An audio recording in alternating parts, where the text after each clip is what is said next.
Voice of Indonesia dari Indonesia untuk Dunia. Pendengar, Undang-Undang Nomor 5 Tahun 2017 tentang pemajuan kebudayaan telah berjalan selama 7 tahun sejak disahkan pada 27 April 2017. Dan dalam perjalanannya, Undang-Undang Pemajuan Kebudayaan telah membawa transformasi yang signifikan dalam pengelolaan kebudayaan di Indonesia. Salah satunya adalah dari komunitas desa dan juga perangkat desa. Jelang sewindu Undang-Undang Pemajuan Kebudayaan, seperti apakah arah pembangunan desa sekarang? Kita telah tersambung bersama dengan Kepala Desa Pule Sawahan, Madiun, Jawa Timur, Bapak Anton Setioko SM. Dan langsung saja saya sapa Pak Anton, apa kabar? Apa kabar? Selamat siang. Pak Anton, bagi masyarakat atau bagi pendengar yang belum tahu mengenai Desa Pule atau Desa Pule nih Pak bacanya nih Pak nih. Desa Pule, Mbak. Desa Pule ya. Tuh kan, belum berkunjung ke sana, belum kenalan emang Pak. Ternyata saya sendiri juga nggak cuma pendengar ya, saya sendiri juga harus berkenalan sama Desa Pule. Seperti apa sih Pak Desa Pule ini dan di mana letaknya, apa keunggulan dari Desa Pule Pak? Desa Pule ini sebenarnya tidak ada yang menarik sih, desanya kecil. Jangan desanya gitu kecil. Dong Pak. Iya.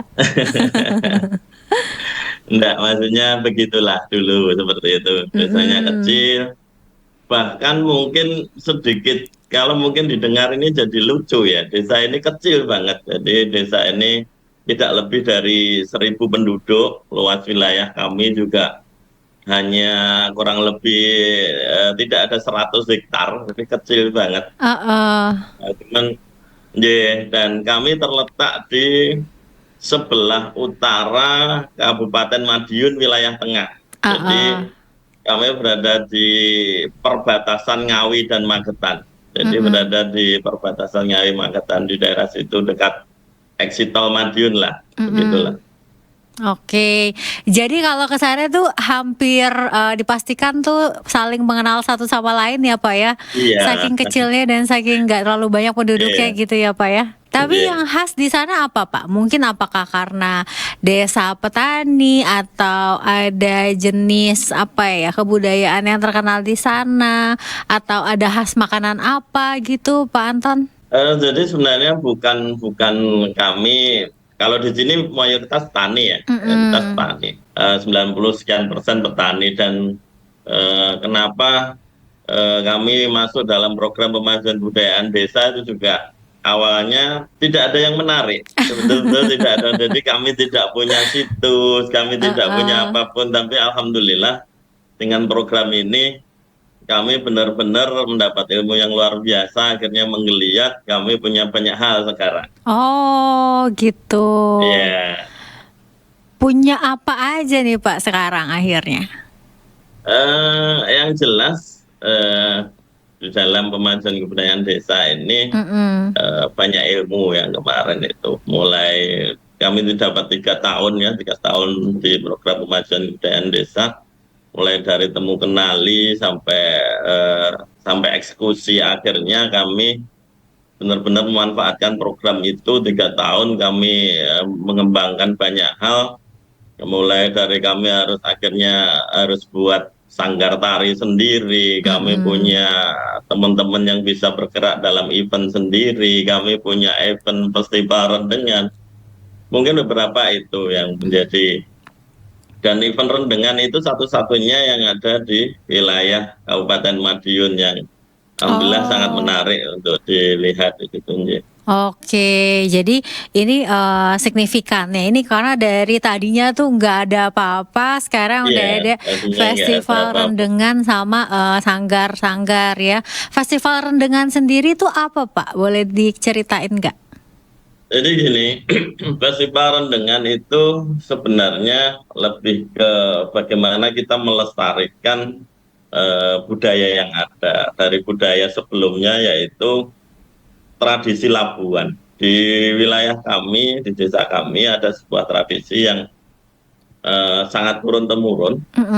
Tradisi itu sebelum datangnya musim hujan itu, kita berkumpul di pagi buta, melaksanakan kenduri selamatan pagi-pagi itu. Dan yang menarik di situ selamatannya, menu makanannya kita tidak terpancang, jadi apa yang ada di atas meja hari itu Heeh. dibawa. Dari Oh. situ sebenarnya tidak ada yang menarik untuk, makanya ketika kami kenal bagaimana pemajuan kebudayaan, Mm-mm. untuk mempertahankan tradisi yang hanya seperti itu, mungkin bagi anak-anak kami nanti tidak menarik gitu. Makanya kita kemaslah tradisi itu menjadi sesuatu yang lebih menarik lagi dalam sebuah event festival, yaitu festival rendengan atau menyambut datangnya musim hujan. Oh, oke. Jadi Ya, festivalnya ini jelas berbeda dan lebih keren ya. Mungkin dari segi apa nih? iya. Dari segi kulinernya, kemudian juga ada UMKM atau dari segi pertunjukan-pertunjukannya gitu ya, Pak? Dari festival itu sendiri, memang festival itu kita gelar 3 hari 3 malam. Jadi memang iya, jadi cukup panjang karena Mm-mm. pengalaman pertama waktu itu festival itu kita gelar 1 hari 1 malam, tapi durasinya kurang, tidak bisa menampung semua aspirasi di dalam festival itu karena sekarang yang sudah kita patenkan festival rendengan itu di kami ada misalnya bedah sejarah, kajian sejarahnya, terus ada di situ ada pelatihan-pelatihannya juga, Mm-mm. terus ada kemarin kita tambahi yaitu parade tari. Jadi kita mengadakan lomba tari yang dulu kita hanya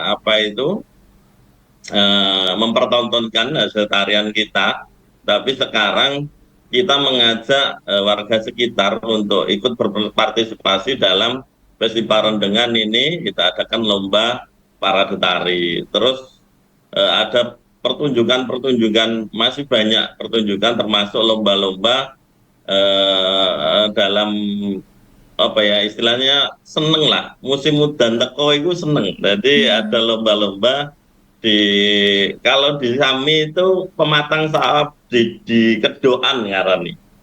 Jadi Mm-mm. di tengah-tengah sawah yang diairi, yang belum dibajak, kita ada lomba nangkap bebek, ada lomba narik debok, ada banyak sekali di situ yang diikuti oleh anak-anak dan seluruh pengunjung, tentunya kita buka untuk umum. Itu festivalnya berarti menjelang-jelang akhir tahun gitu ya, Pak Iya, ya, kalau di bulan menyambut 11 hujan ya. rata-rata. Bulan 11 Iya, ya, oke.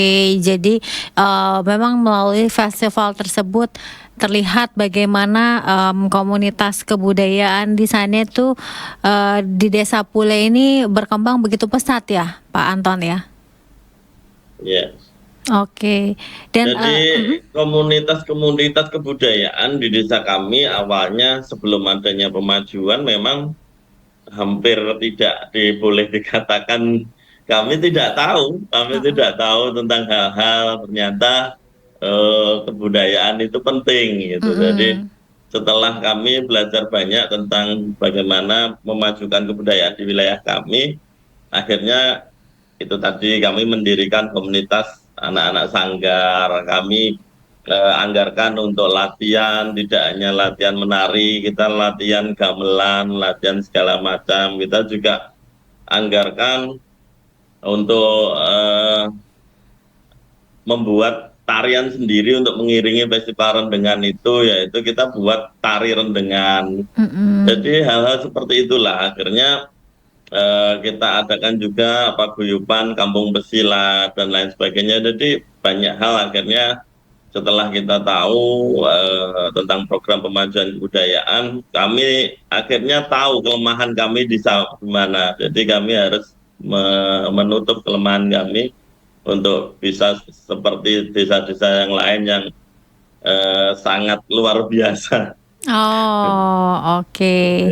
Jadi aktivitas budaya di masyarakat Desa Pule ini nih, khususnya para pelaku budaya tuh memang senantiasa hidup ya sekarang ya, Pak ya, setiap harinya Alhamdulillah begitu ya. sekarang dengan pemajuan ini jadi luar biasa. Oke.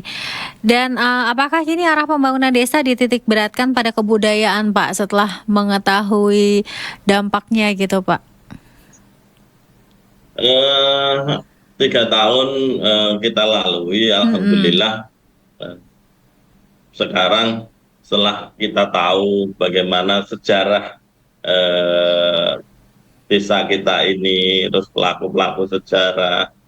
Jadi kita melakukan banyak hal melalui anggaran yang ada di desa kami itu mengarah ke bagaimana kita bisa memajukan kebudayaan. Contoh mhm, yang seperti tadi kami sebutkan, kita adakan sanggar itu juga kita anggarkan ya. Terus kita melakukan kegiatan-kegiatan pemajuan kebudayaan seperti kita adakan event-event karena mhm, kebetulan di desa kami punya wisata, Mbak. Ada wisata taman wisata, mhm. ada kolam renang, ada segala macam di situ dan kami punya beberapa event, misalnya event Lebaran, event apa itu yang memang kita sinkronkan dengan eh, kebudayaan.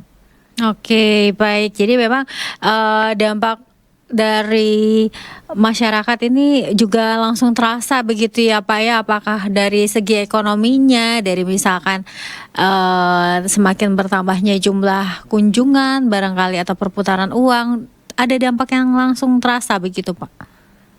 Eh, Memang belum begitu Mhm, signifikan sih, Mbak. Memang kita mhm, masih dalam proses perjalanan menuju ke situ, tapi alhamdulillah banyak yang sudah merasakan. Kami juga berharap nanti teman-teman budayawan ini betul-betul bisa mencari istilahnya bisa menghidupi dirinya dari jalur kebudayaan. Satu mhm. hal yang pasti yang sudah bisa dirasakan teman-teman UMKM ketika kami mengadakan event-event itu ekonomi pasti terangkat, tapi kami juga berharap besar dari teman-teman pelaku tari misalnya suatu saat juga dia bisa di kasarannya ditanggap lah, dia Iya, bisa berprestasi di jalur mereka, di tari, terus kami juga mengadakan pelatihan-pelatihan seperti hari ini tadi ada pelatihan MC juga berharap nanti dari situ juga menjadi sedikit tambahan untuk ekonomi mereka dan kami selalu berinovasi untuk bagaimana masyarakat kami bisa mencukupi dirinya sendiri dari apa-apa yang kita selenggarakan. oke, baik. Ini dari Pak Anton sendiri ya, kita mendengarkan bagaimana desanya yang tadinya tuh, kata Pak Anton tuh lucu ya, nggak ada apa-apanya gitu. Padahal ternyata dalam 3 tahun sudah langsung ada apa-apanya dan memang ya belum signifikan, tapi kan segala sesuatunya pasti berproses dan terus berkembang ya Pak Anton ya. Tapi Iya, ini testimoni langsung dari Desa Pule yang saya juga iya. sempat awalnya sampai salah sebut ya Pak ya. Tapi sekarang Desa Pule harusnya semakin terdengar kemana-mana nih. Dan Pak Anton sendiri terakhir Pak, ini mungkin kenapa sih Undang-Undang Pemajuan Kebudayaan melalui khususnya program DPK ini penting bagi desa-desa nih Pak? Undang-Undang Nomor 5 Undang-Undang Kebudayaan tahun 2017 itu jelas penting lah karena tanpa dasar itu kita semua tidak akan bisa bekerja di jalur kemajuan kebudayaan. Dengan undang-undang itu kita mempunyai dasar jelas, kita bisa menganggarkan, negara juga jelas mengcover semua itu. Bahkan kita berharap besar dari undang-undang itu mungkin suatu saat kebudayaan ini tidak jadi satu dengan Kementerian Pendidikan, bisa kebudayaan bisa ada kementerian sendiri di jalur kebudayaan supaya saya pikir kita semua yang di bawah membangun desanya itu akan lebih bisa ke depan kita harus kemana itu dari bagaimana kita mengaca ke sejarah kita. Nah, dari situ kita butuh pendampingan yang luar biasa. Makanya kami berharap mungkin tahun depan atau tahun depannya lagi program pemajuan kebudayaan ini jangan dihapus. Kalau bisa program pemajuan kebudayaan ini lebih ditingkatkan, karena kami hanya satu desa dari sekian desa di Madiun yang benar-benar merasakan bahwa program pemajuan kebudayaan ini bagi kami luar biasa dan memicu masyarakat kami yang betul-betul tadinya kami buta akan banyak hal. Kami tidak tahu bahwa potensi-potensi ini adalah potensi yang luar biasa untuk memajukan wilayah desanya melalui jalur kebudayaan, tidak dari jalur ternyata banyak sekali opsi bahwa tidak hanya kita kebudayaan bisa meningkatkan pendidikan, kebudayaan bisa banyak hal. Jadi saya berharap ke depan desa lebih diperbanyak lah untuk pemajuan program kebudayaan ini, tidak hanya 300 atau 300 sekian desa se-Indonesia, tapi lebih, karena semakin banyak cakupan desa, saya yakin program pemajuan kebudayaan ini sangat akan lebih dirasakan bagi desa-desa. Negara Indonesia ini ada 7.000 sekian, 74.000 sekian desa, kalau hanya 300 ini kapan selesainya pemajuan kebudayaan ini.